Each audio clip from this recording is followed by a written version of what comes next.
Hi guys, நிறைய பேர் எங்களை வந்து கேட்டிருந்தீங்க எப்படி வந்து டூரிஸ்ட் விசா அப்ளை பண்ணுறதுன்னு சொல்லிட்டு நான் எப்படி அப்ளை பண்ணாங்கிறத இந்த வீடியோவில் நான் சொல்கிறேன். ஃபஸ்ட்டு வந்து நீங்கள் இனி அக்கௌண்ட் கிரியேட் பண்ணிக்கோங்க. கிரியேட் பண்ணிவிட்டு விசிட்டர் விசா சப்க்ளாஸ் 600 இதை நீங்கள் செலக்ட் பண்ணிக்கோங்க.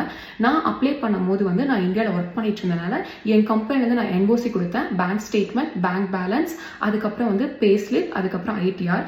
பேங்க் பேலன்ஸ் அதிகமாக இருக்க மாதிரி காமிச்சிக்கோங்க. அதுக்கப்புறம் வந்து என்னென்னா ஆதார் கார்டு கொடுக்கணும். Aadhaar card, PAN card, passport size photo இதெல்லாம் நீங்கள் அப்லோட் பண்ணுற மாதிரி இருக்கும்.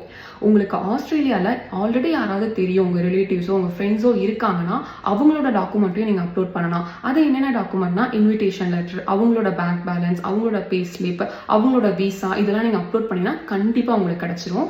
நான் அப்ளை பண்ணி 10 to 15 டேஸில் எனக்கு விசா கிடச்சிருச்சு. எனக்கு வந்து 3 years கிடச்சிது. ஆனால் கண்டினியூஸ் ஸ்டே வந்து எனக்கு 3 month தான். அந்த மாதிரி தான் எனக்கு கிடச்சிது.